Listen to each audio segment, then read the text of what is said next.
దేశం కోసం ప్రాణాలను సైతం లెక్క చేయకుండా యుద్ధ భూమిలో ప్రాణాలను విడిచిన కెప్టెన్ విక్రమ్ బత్రా, మేజర్ సందీప్ ఉన్ని ముకుందన్, మేజర్ ముకుంద వరదరాజన్ల గురించి మనమంతా కొన్ని సినిమాల ద్వారా తెలుసుకున్నాం. కానీ ఒక చేతిలో గన్ పట్టుకొని తన కొడుకుని కాపాడుకుంటూ కడుపులో మరో బిడ్డను మోస్తూ నా దేశం తర్వాతే నాకు ఎవరైనా అని భద్రకాళిలా మారి ఒక ఆడది వందల మంది పాకిస్తానీ సైనికులను ఎదిరించి దేశం పరువు నిలబెట్టింది. ఆవిడే యుషికా హత్వాల్ త్యాగి. ఆర్మీ నుండి రిటైర్ అయిన తర్వాత కూడా తన స్పీచ్లతో ఎంతోమంది యూత్ని మోటివేట్ చేస్తూ ఒక రకంగా ఇప్పటికీ దేశ సేవ చేస్తూ దేశం కోసమే పోరాడుతుంది. దేశం కోసం ప్రాణాలకు తెగించి పోరాడిన ఈ భారత వీరనారి గురించి ఈ వీడియోలో తెలుసుకుందాం.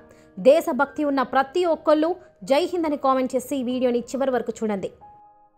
యషికా హత్వాల్ త్యాగి. ఈమె ఒకప్పటి Indian army lieutenant Sushil Kumar Hatwal గారి కూతురు. అయితే యషికా 7 ఏళ్ల వయసులోనే ఆమె తండ్రి ఆర్మీలో పనిచేస్తూ యుద్ధంలో వీరమరణం పొందారు.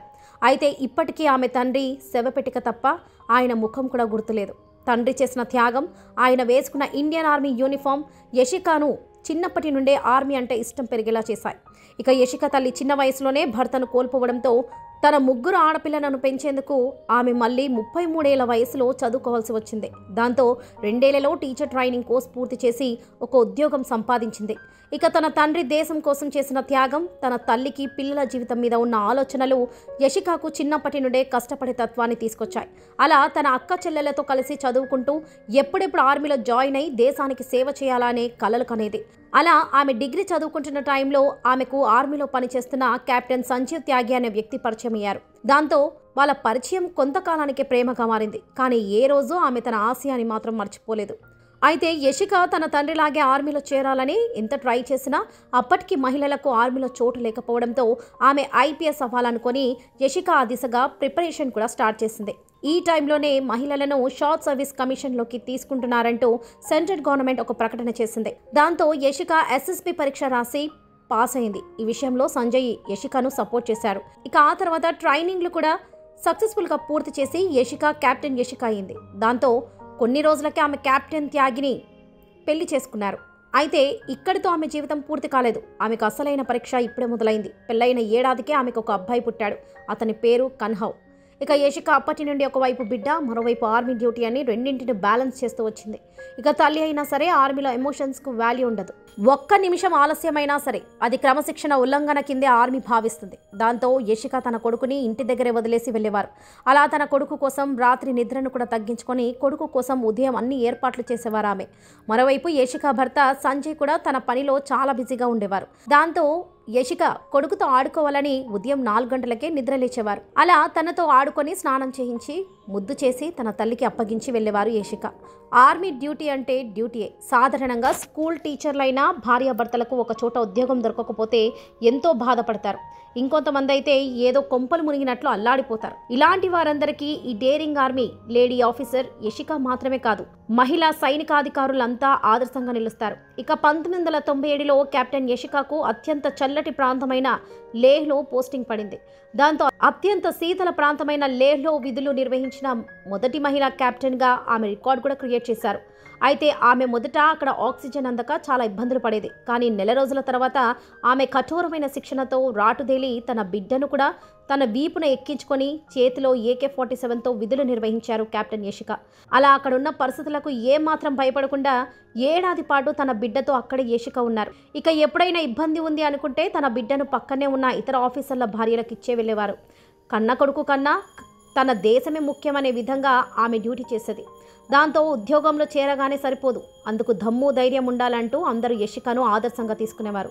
ఇక ఆమె అలా మొదటి డ్యూటీని విజయవంతంగా చేస్తున్న సమయంలో ఆమె రెండోసారి గర్భవతి అయ్యారు. అలా ఒకవైపు ఆడుకుంటున్న కొడుకు, మరోవైపు కడుపులో మరో బిడ్డ ఉన్నప్పుడే కార్గిల్ యుద్ధం వచ్చింది. దాంతో ఆమె భర్త సంజయ్ ఆ యుద్ధంలో ముందున్నారు. అయితే అప్పటికి మహిళలకు యుద్ధంలో శత్రువులతో పోరాడే అవకాశం లేదు. కానీ కెప్టెన్ హోదాలో ఉన్న యషికకు ఆర్డినెన్స్ ఆఫీస్లో డ్యూటీ పడింది. యుద్ధం జరుగుతున్న ప్లేస్కి దగ్గరలోనే ఉన్న ఒక సురక్షిత అండర్ గ్రౌండ్లో ఆర్డినెన్స్ ఆఫీసర్కు ఆమె ఇన్ఛార్జ్గా ఉన్నారు. అంటే ఒకవైపు యుద్ధం జరుగుతుంటే ఆమె వారికి కావాల్సిన ఆయుధాలు, బాంబులు, బుల్లెట్లు అన్నింటినీ ఇవ్వాల్సి ఉంటుంది. అలా మన సైనికులకు కావాల్సిన గుండు సూది నుంచి మిసైల్ వరకు అన్ని ఆమె దగ్గరుండి పంపేది. ఇక ఆమె గర్భవతినని భయపడకుండా బాంబుల హోర్ వినబడుతున్నా కొడుకును ఆడుకోమని ఒక గదిలో వదిలేసి కడుపులో రెండో బిడ్డతో కలిసి ఆమె దేశం కోసం డ్యూటీ చేసింది. ఇక తన చేతుల మీదుగా ఆయుధాలు తీసుకువెళ్లిన మన సైనికులు తిరిగి రాకపోవడంతో చనిపోయిన అమరవీరులకు ఆమె సెల్యూట్ చేసి కార్గిల్ యుద్ధ భూమిలో విధులు నిర్వహిస్తూ ఎన్నో నిద్రలేని రాత్రులు గడిపింది యశిక. ఇక అప్పుడే ఇండియన్ సోల్జర్ పాకిస్తాన్ సైన్యానికి సింహస్వప్నంగా నిలిచిన కెప్టెన్ విక్రమ్ బాత్రా చెప్పిన మాటలు ఆమెకు ధైర్యాన్నిచ్చాయి. ఒకవైపు 2 ఏళ్ల కొడుకు, మరోవైపు గర్భవతిగా ఉన్న మీరు మాకు ఆదర్శం. మీ సేవలు ఈ దేశానికి ఎంతో అవసరం.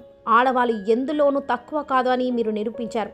మీలాంటి తల్లులకు నా పాదాభివందనమని కెప్టెన్ విక్రమ్ బాత్రా అన్నారు. అలా విక్రమ్ బాత్రా పాకిస్తానీ సైనికులను విరోచితంగా ఎదుర్కొని పాకిస్తాన్లో ఉన్న 2 ఎత్తైన పర్వతాలను స్వాధీనం చేసుకొని వాటి మీద మన జాతీయ జెండాను ఆయన ఎగిరివేసి తన తుది శ్వాసను విడిచారు. ఇక ఇది తెలిసిన యశిక ఏ దిల్ మాంగే మోర్ అన్న విక్రమ్ మాటలను స్ఫూర్తిగా తీసుకొని కన్నీళ్లతో ముందుకు కదిలారు. అలా యుద్ధంలో ఆమెకు తన భర్త సంజయ్ గురించి ఆందోళనగా ఉన్న దేశ విజయమే ఆవిడ ముఖ్యమనుకున్నారు. ఇక తీవ్రమైన ఒత్తిడితో అండర్ గ్రౌండ్ బేస్లో ఉన్న యశికకు ఊపిరి ఆడేది కాదు. అయినా తన కడుపులోని బిడ్డకు ఏమవుతుందనని ఆందోళన చెందకుండా ఆడుకుంటున్న తన కొడుకుకు సైన్యం కోసం వంట చేసే చోటుకు పంపించేవారు. అక్కడే ఆ సైనికులు ఆ బాబుని జాగ్రత్తగా చూసుకునేవారు. అలా అన్ని వైపుల నుంచి యశిక ఒత్తిడిని ఎదుర్కొని ధైర్యంగా ముందడుగు వేసి ఎంతో మందికి ఆడవాళ్లకు ఆదర్శంగా నిలిచారు. ఇక రాత్రి సమయంలో నిద్రపోవాల్సి వచ్చినా సరే ఆమె పడుకోకుండా కుర్చీలోనే రెస్ట్ తీసుకునేవారు. ఎందుకంటే అక్కడ ఆమెకు క్షణం కూడా తీరిక ఉండేది కాదు.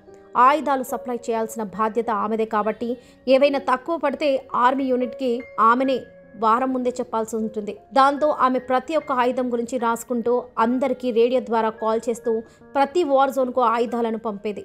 ఇక కార్గిల్లో ఇండియా విజయం సాధించిన తర్వాత ఆమె తన భర్తను బిడ్డను కన్నీళ్లతో హత్తుకున్నారు. అలాగే తనతో పాటు పోరాడి ప్రాణాలు విడిచిన వారికి సెల్యూట్ చేసి కొద్ది నెలలు రెస్ట్ తీసుకొని ధ్రువ్ అనే మరో అబ్బాయికి జన్మనిచ్చి కొంతకాలానికే కార్గిల్ బేస్ నుంచి మళ్ళీ ఆమె విధుల్లోకి వెళ్లారు. ఇక పిల్లలు పెద్దవారయ్యాక ఆమె వారిని స్కూల్ హాస్టల్లో వదిలేసి సరిహద్దుల్లో దేశం కోసం తుపాకీతో గస్తీలో తిరిగారు. ఇక యశిక కాశ్మీర్ నుంచి మణిపూర్ వరకు ఎక్కడ డ్యూటీ చేసినా సరే తనదైన తెగింపుతో తాను ఎవరికి తీసిపోనని రేంజ్లో డ్యూటీ చేసింది.